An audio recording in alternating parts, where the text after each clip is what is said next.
Hello, it's Tuesday, August 2nd. This is Talkback.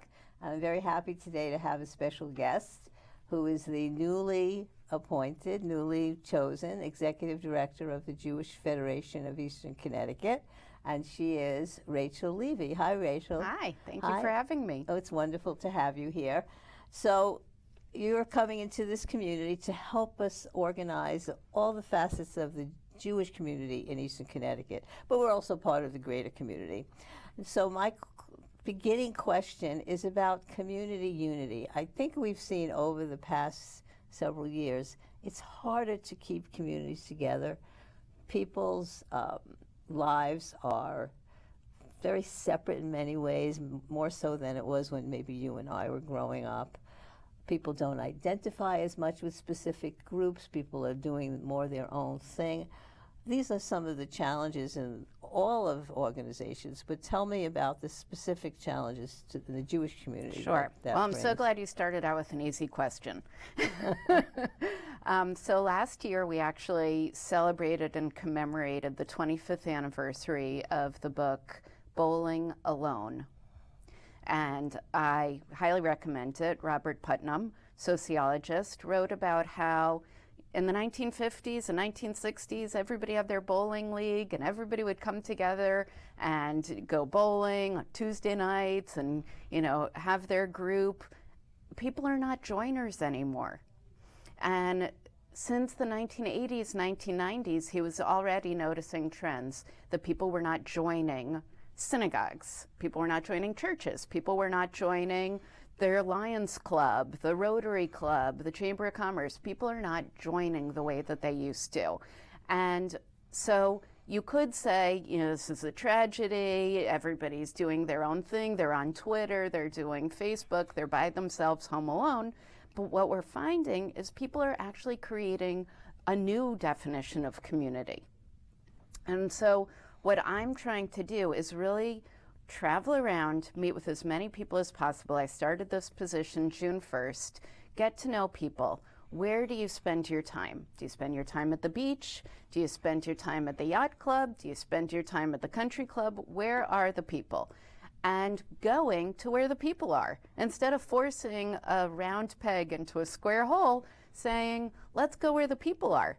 Let's go to Ocean Beach. Let's go to the farms. Let's go to where the people are and get together that way.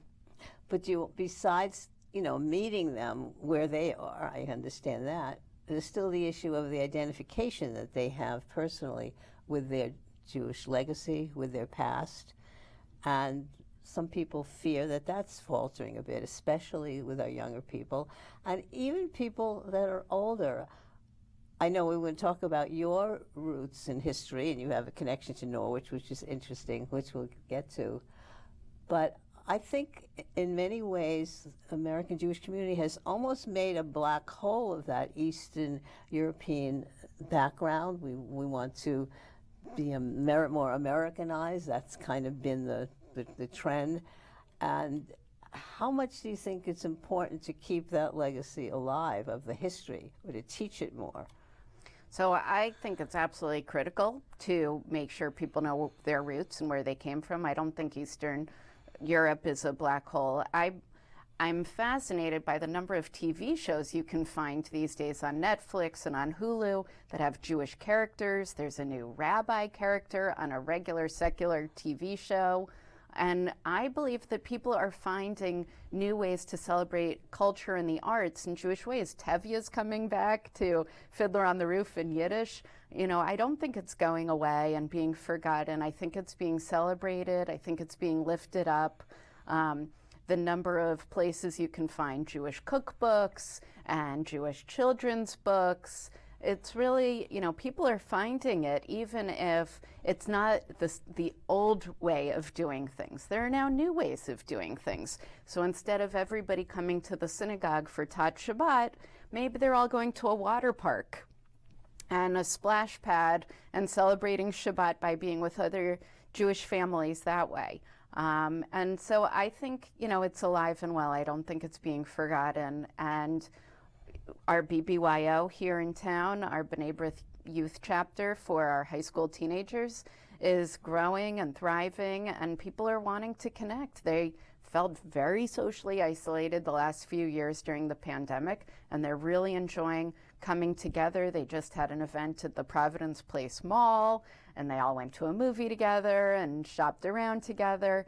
And I think they're looking to be together as Jewish young adults. And they're just finding different ways to do it. It might not be in the synagogue. It might not look Jewish, but they're still saying they want to learn how to bake challah. They want to learn how to make the traditional recipes. And when something happens in a synagogue where there's, God forbid something tragic happens or something happens in Israel, they know about it. They're following it on Twitter. They're following it on Instagram. We might not hear them talking about it in the same way and rallying in the streets, but they're there. They're passionate and they're caring. Okay, so you're seeing it in alternate ways of expression, which is very important. So how can the Jewish Federation of Eastern Connecticut adapt that way to take advantage of what you're talking about? One of the interesting questions that they asked me during my job interview was, which one event would you do that would be the best for the most people in our Jewish community? In the past, we've had Dr. Ruth, we had the woman from Weitzman Shoes. Who would you bring in? And I said, there is no one size fits all. We are so diverse. The entire theme right now of the Jewish community is diversity and inclusion. And so I don't think we're going to be able to find one big event that's great for everybody. I think we're going to find some things that are great for people who play mahjong, and we're going to find some things that are great for people who like to go drink beer at a microbrewery. And those are two different groups, and that's okay. And I think we can still do things separately and celebrate that Jews are coming together under a Jewish umbrella. Mm-hmm. So what do you see as the mission, having said what you just did, what do you see as the mission of the JFEC, the Jewish Federation of Eastern Connecticut? How would you describe it? I believe my mission is to service the Jewish community from cradle to grave, that every single age group is serviced, from children, babies, to teenagers, to seniors, and that we're providing opportunities to gather, we're creating opportunities to do good for the Jewish community, we're creating educational opportunities, and we're creating cultural and arts events for our Jewish community. Okay, so I know you have there's a leader, there's a newspaper that helps bring people together. By the way, I'm putting in a pitch for not keeping it just 1 month, one edition a month. I think it's so important that it has been a great binding, a great togetherness thing that everybody reads, that I think it's foolhardy to save money, in my opinion, on that, because that's Thank something you for putting your vote on the record. You're not the only one who has told me that. I mean, I love that paper, and of course it helps everyone in the community get their message out, and I think it's very, very critical to the sense of community. So yeah, that's my pitch on that. But of all the programs that the JFEC does now, which ones do you think are great and you want to work on, and you have some new ideas? Fantastic question. And I've been here during the quiet summer, which I see as planning mode. The Israeli emissaries, we're excited, are arriving August 28th. Marcia Reinhardt just spent a few weeks with them in Israel, meeting their families and meeting the alumni emissaries. And so we're thrilled that we're going to have Israelis in town to travel around to the high schools, to the communities, and really get to know us, and also let us open our doors to make sure they understand what American Jewish life is like. So I'm excited that we're going to definitely raise up that program this year and bring it back post-pandemic. We have wonderful Holocaust education resources that are hidden away on our second floor at 28 Channing Street. And I want to make sure those are digitized and put online. We have a wonderful grant from the Community Foundation to make that happen, and so that's one of our priorities for this fall. We also are working closely with the United Way and the mayor's office to figure out what's going on with the increase of food insecurity in our neighborhood in New London, that when I show up to work on Tuesday, there is a line down the block of people coming to get free food from our food pantry. Not just in the Jewish community. 0% Jewish. Right. And we are opening our doors and feeding whoever calls, hundreds of people every week. So I want to figure out what is going on. Instead of putting a Band-Aid on the problem, figuring out the source of the challenge. How can we help people in the long term? We hired a case manager, Evilise. She's doing an amazing job meeting with families and asking them, how much is your rent? How much is your utilities? How much are you making? Let's figure out a plan to get you out of this so that you can be self-supporting instead of living off free food. And, you know, maybe the food pantry is not the answer, but that's what we're working on together with the other 12 local food pantries in New London, figuring out who's going to the Hispanic Alliance, who's going to the Senior Center, where are the gaps, are people's needs being met if they need food after work, after 5 p.m.? Nobody's offering food pantry pickup after 5 p.m. What if you're disabled and you're stuck at home? Who's offering delivery? Yeah. Is the food pantry, the JFEC food pantry, the biggest, or one of the biggest in the area? During the pandemic, we were the biggest one that stayed open, but as of right now, we're actually the smallest. The other ones have grown tremendously, and ours has stayed stable. Actually, we're 55% more families are coming to us in a given week right now than a year ago today, but we're still the smallest of the 12 in New London. Right. What about the issue of poverty in the Jewish community? It does exist. Yes. It exists. How is that being dealt with? Because there's a strong issue of pride, embarrassment. We want to help, but sometimes it's hard to get to the people. Yes. So we haven't actually done a demographic study in Eastern Connecticut in quite some time, but certainly the New York demographic study of the Jewish population showed that 25% of Jews in New York were living below the poverty line. Is that mostly the elderly, the senior population? In New York, there was a large group of elderly. There was also a large group of immigrants, Russian immigrants, and Orthodox families with many children. That's another group that is hurting harder than the other groups. And so I'm not certain in Eastern Connecticut what the numbers are, but I'm very concerned about the seniors in our community. I know I went to the Senior Connections lunch in July. We had a wonderful barbecue at Temple Emmanuel. We had about 13 people there. And what I noticed is when I would ask people if they were going, they would say, it's not for me. And so I want to fix that. That is one of my goals. Well, they used to have, well, we've lost a lot of our seniors, but they used to have 2 separate senior lunches, one Norwich in Norwich and one New in London. London. And of course, COVID interrupted that. But there was a wonderful program during COVID where a group of us called seniors, called the elderly on a regular basis, kept them informed. They felt comfortable. Their loneliness was eased a bit by getting that phone call from someone in the community. It was a wonderful, wonderful way of connection. And there's no reason why that kind of program can't continue even when COVID is done. Absolutely, I agree. You asked me before, what are my core priorities of what are some of the groups that I want to really strengthen, build up? Working with seniors who are socially isolated, lonely, widows, that is a huge part of our population right now, and I would absolutely love to be providing more services, not just for the over age 80-year-olds, but I would say everyone, you know, anyone who's retired. I think that's a really core population because that's the group who built this Jewish community. And I respect all of you so much for building up a Jewish day school and all these thriving synagogues and the Hadassah chapter and all these wonderful programs. And now it's your turn to sit back and let the Jewish community provide for you. So I'm very excited to find new ways to serve the Jewish community, whether we call it the boomers or we call it, you know, something else. But I really want to find more ways to have more fun activities where people don't think that's just for the decrepit.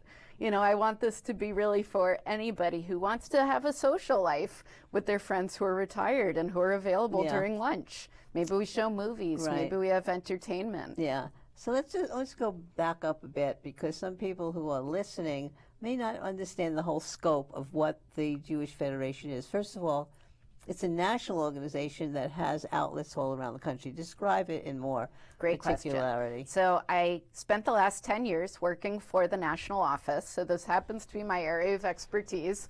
There are 147 chapters of Jewish federations across the country, plus roughly 300 small network of independent communities, and I was the national director for that network of the small, meaning fewer than 2,000 Jews. I was working with Boise, Idaho, Duluth, Minnesota, Tallahassee, Florida, and I was traveling on an airplane pretty much every week going to help strengthen Jewish life in all of these different pockets. So what is the Jewish Federation? Our goal is to build flourishing Jewish communities across the country, connecting people with our global Jewish family in Israel, in Ukraine, in Cuba, wherever there are Jews. And we have Jews in over 70 countries. So we're a group that's based in North America, but we also believe Kol Yisrael Arevim Ze Bazeh. All of the Jewish people are responsible for one another. And what that means is that if somebody's hurting in Ukraine or Poland, the New London should be paying attention and should be finding a way to help them. And I want to provide more of those bridges. I went to Tbilisi, Georgia, a couple of years ago. Not the United States, Georgia. Not the United States, Georgia, but the country of Georgia. And I got to meet with one of the oldest Jewish communities in the world. And they had a wonderful family tree tracing back all the rabbis through dozens of generations. And, you know, we're connected to them. They're connected to us. We're all connected to Israel. Whether we, you know, love what Israel does or dislike what Israel does, love what America's doing, dislike what America's doing, we're all part of the same big Jewish family. And I believe as Jewish Federation, it's our job to think about one another, learn about one another, and recognize that we're all part of the same mishpacha, Right. So the same you're family. organizing the Jewish community in your area, namely under the umbrella of the Federation. Any Jewish organization is a member. If it's a Hadassah group or a BBYO group or a synagogue, every organization that has its roots in the Jewish community is part of the Federation automatically. Yeah, but I wouldn't use the word member. I feel like that's a complicated word. But for sure, whoever wants to join hands, I'm a collaborator. I want to be part of building bridges. Okay, so it's not affiliated with or part of the community. We're all Jewish, so we're not going to ask anybody to pay membership dues to be part of Federation. But we certainly are willing to co-sponsor events and to share space in our newspaper, things like that. And then there's the connection not just to all the groups in the community that are under the umbrella, of it, but there's also Israel, the connection to the, as you said, the Jewish community all around the world, but also a special connection with Israel. And we have it with that area in Israel where we have the young people come, the emissaries. Yes, Afula and Gilboa. And of course, there's no political coloration to that, right? Absolutely not. It's cultural, it's historical, it's lifestyle, bringing the and humanitarian support. Right. You know, if they're youth at risk, we're trying to make sure that they have mentors. We have a wonderful program called Youth futures, where we provide a mentor of someone who's gone to college after the military in Israel, because so many of the kids come from first-generation immigrant families to Israel from North Africa, from Ethiopia, from Europe, you name it, Poland, Spain, France. Everybody's coming to Israel, and a lot of them do not have parents or grandparents who went to college. And so we're creating this youth mentorship program to show them what it would be like, what their future could be like if they go to college. And it's a wonderful program. So, you know, it's not political. It's really about helping raise up the people who are on the periphery and making sure they understand a stronger path forward. Right, it's like the Youth Aliyah program, which is sponsored by Hadassah. Which is another wonderful program. Which started out as a way to give refuge to kids during the Holocaust, which brings me to the subject of anti-Semitism. It's on the rise everywhere in America. We're very much aware of the white supremacist movement, these right-wing groups that are terrorist groups that have terrorized some synagogues. How does the Federation fit in with that and help to fight that? We have a very large Holocaust Education Resource Center with Ella as the director of the program, and she is going out with this encountering program that you discussed earlier, meeting with the teachers in the community, providing them with resources to teach the Holocaust in the public schools, that it should be a mandatory part of the high school curriculum. And a lot of teachers don't know what to teach. It's a tough subject. It's not the same as teaching other subjects. And kids today sometimes know nothing. They hear the word Holocaust, they never heard of it. You know, by the time they get to high school, they still might not have heard of it. You know, in the Jewish community, we take it for granted that every single Jew knows Yom HaShoah, Holocaust Remembrance Day. But in the non-Jewish world, it's been a while. They don't talk about it with their children. And so it's definitely #1 priority. We need to make sure that if people don't know their history, history is bound to repeat itself. We need to make sure people understand that hatred goes much faster than love, that when there's a little seed planted, we have to uproot it immediately.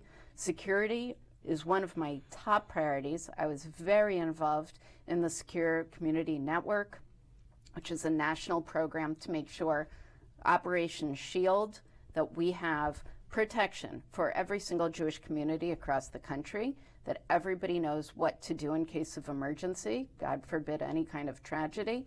But even, you know, basic things like what to do if somebody needs CPR, you know, so we're trying to make sure security is everything, making sure people feel safe when they're in a Jewish organization. And so the Holocaust education we're providing for the classrooms, and we're also doing wonderful activities with our archives and our digital archives and our films that are things that people can access and resource by calling Jewish Federation. Yeah, because the Congress passed the Holocaust Education Act last year that's supposed to be run by the museum in D.C. and spread the money around so that programs happen. I think in this community, a lot of Holocaust education is taught in the junior high schools and high schools, I believe. It is part of the curriculum, because I know that the Federation has gone into the schools with some of these programs. Talking about anti-Semitism and how to fight that, another way is to make inroads and more outreach to the non-Jewish community or the greater community. And I know there's an Encountering Differences program, isn't it? Talk about that and the importance of making sure that people in the greater community know that we exist and know that we want to be a part of the greater community. Right. So Eastern Connecticut has a complicated civil rights history with the slave trade, and so we have been partnering with children of slaves and children of, you know, the general community to share stories and to teach what life was like, to understand differences, and to make sure that people understand, you know, this is a program organized by the Jewish community, that we need to understand our own pasts in order to understand our present and our future. It's a fantastic project. I'm very excited about it and growing it. And like you said, the number one way to prevent hatred is through understanding. And so I want to make sure we open our doors, that our synagogues are welcoming places, that people don't think there's some crazy hidden agenda going on behind closed doors, but that all are welcome. Come see, come join us. We would love to show you what the Jewish community is like if you come on in. We're welcoming, we're open, we're friendly, and we believe that, you know, through interfaith dialogue and intercultural dialogue, we'll be able to join hands and work together on food insecurity, at-risk youth, so many problems in our community that we can work together on. Okay, so now it's August, and we always think of the year sort of beginning with the high holidays and September. What's on tap, and what are your priorities as we move into the fall? Well, I know we're still in the middle of the pandemic. Whenever people say it's over, it's not over. It's never going to be over, in my mind. And therefore, we have to find a new path forward. We have to find new ways to gather. We're going to be gathering in Old Saybrook at the Pavilion in August because it's an outdoor area where we can gather, and Congressman Courtney's going to be joining us. We're going to be having gatherings starting in September and October all around the southeastern Connecticut area and also Westerly, Rhode Island, I should add. I'm going there Friday night for Shabbat. So we're going to be having lots of opportunities to get together. I feel like this is our big celebration. We're coming together again. We're going to be meeting together. We're going to have things on Zoom, but we're also going to have things in person, and we're going to have some that are hybrid, and really give people as many opportunities to come together as possible. Okay, so now let's go back and talk about you and how you got to where we are today. So tell us about your family history, because I know you have a connection to Norwich. And Absolutely. Go back to Europe with us. Okay, so we'll go back to Poland, where the Alexander family, my maiden name is Alexander, came from. That was Reuben and Tussie Alexander, and they came here in 1905, and they settled in Norwich, which is so beautiful, and it's great to be sitting here in Norwich today to share this story. I actually went to Beth Jacobs Synagogue a couple weeks ago with Roz, and she showed me their plaques on the wall for their memorial plaques. Wow. So that was very powerful to see, you know, here they are. And my grandfather's plaque is on the wall there. He was born here, Daniel David Alexander. He passed away in 1984. His plaque's up on the wall. And also on the other side of the family, the Trubowitz family, my grandmother, Florence Trubowitz Alexander, child of William and Mary Trubowitz, and their plaques are up on the wall there too, because, you know, everybody was from Norwich. So we have the Trubowitz family, and then they, you know, had the LaFrance shop, which I've been talking about on Main Street. I drove by there last week with Roz. She showed me, you know, the building. It's no longer a bridal dress shop. It's come, you know, Beth Jacob has relocated. Everything's really relocated in a lot of ways. But it was really nice to see the old neighborhood that my family came from. All right, and how did you get from Norwich to Providence? How did that happen? Great question. So my father was at Yale doing his residency, and I was born at Yale New Haven Hospital. And after he was there for a little while, he got a faculty position at Brown University to be a clinical psychiatrist. And so we moved to Providence, Rhode Island in 1977. Okay. And so that's pretty much been your home ever since. I've moved around a lot since then. I grew up there. I went to Brown University, graduated in 1995. And then from there, I went to Washington, D.C., Boston, New York, and Madison, Wisconsin, where I got married and had my children. Oh, and then how'd you come back to New England? Yes, so I only came back to Providence in 2017. Oh, okay. And I came back to be closer to my parents, who have been here all along. Okay. So you came back, you're coming back home in a sense. Mm-hmm. And that's, absolutely, coming back east from Wisconsin. So what compelled you to study your Yiddish study and get involved in the Yiddish community, Jewish community?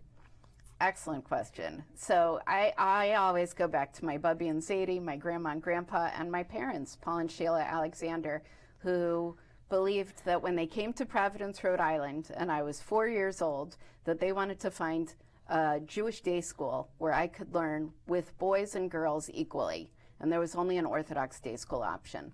So my mother actually created the Solomon Schechter Day School in Rhode Island. She was the founder, and along with 2 other families. It's grown since then.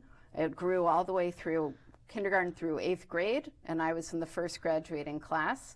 There were 7 of us, and I grew up thinking that 7 people is normal for an elementary school size, and that it's normal that your mom is the president of your school, and it's normal that your best friend's dad is the principal of the school, and therefore we felt like we could hire and fire all the teachers. And so I grew up feeling very much empowered that as, you know, a 3rd grader, if I didn't like the way things were going in the Jewish community, I would say something. And that leadership skill really propelled me throughout my life of believing that a small number of people can make a huge difference. And so when I was in high school and college, whenever I saw some sort of unmet need, I would raise my hand and do something about it. I didn't just sit around and wait for someone else to solve the problem. And that's been the theme really of my whole career. I've been working in the Jewish community for 20 years. And I've seen young adults falling through the cracks, not having their needs met. I've seen people with disabilities definitely left behind. I always say, when Moses was crossing the desert, he didn't leave people with disabilities behind. Everybody came to the promised land. And we need to make sure we're not forgetting people with disabilities. I have 2 children who have special needs, and so that's definitely one of my passion projects.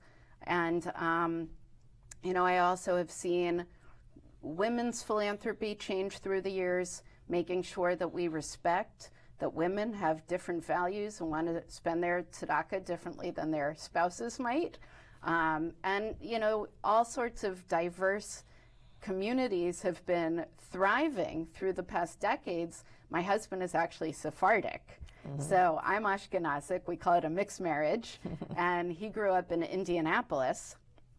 So I'm very clear that we need to make sure that we embrace all of the Jewish community, and we don't assume that everyone speaks Yiddish and likes matzo ball soup, because he didn't grow up with any of that. And so making sure that Jews of color are included, people from multiple faith families are included, and embracing all of those unmet needs and making sure that we're all part of growing together. What did you study in college? What was your...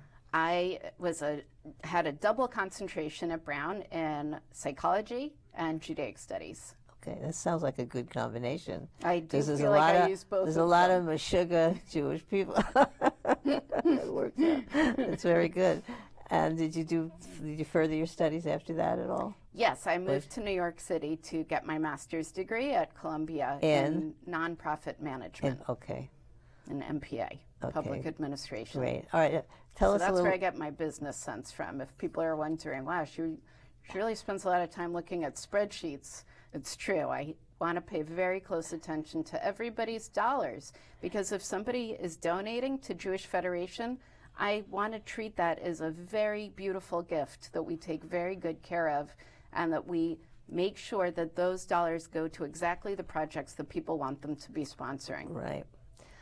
So, yes, as executive director, you are every person. You are a fundraiser, a development person, a program person. You cover all the bases. It's a huge job, isn't it? And it's not just a 9-to-5 job. No. It's a 24/7. Yes. It's all encompassing. Yeah.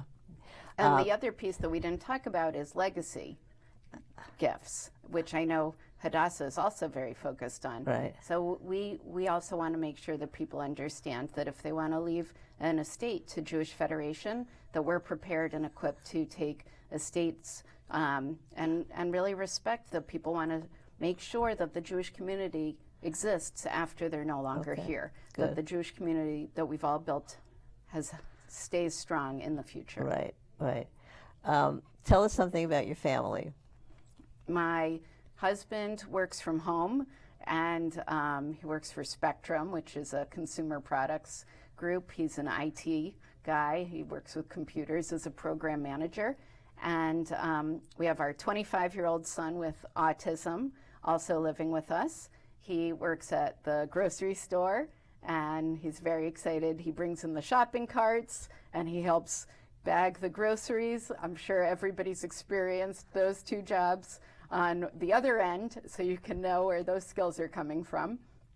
And our 8-year-old is at home with us, and she is moving into 2nd grade this fall in a fully self-contained special needs classroom.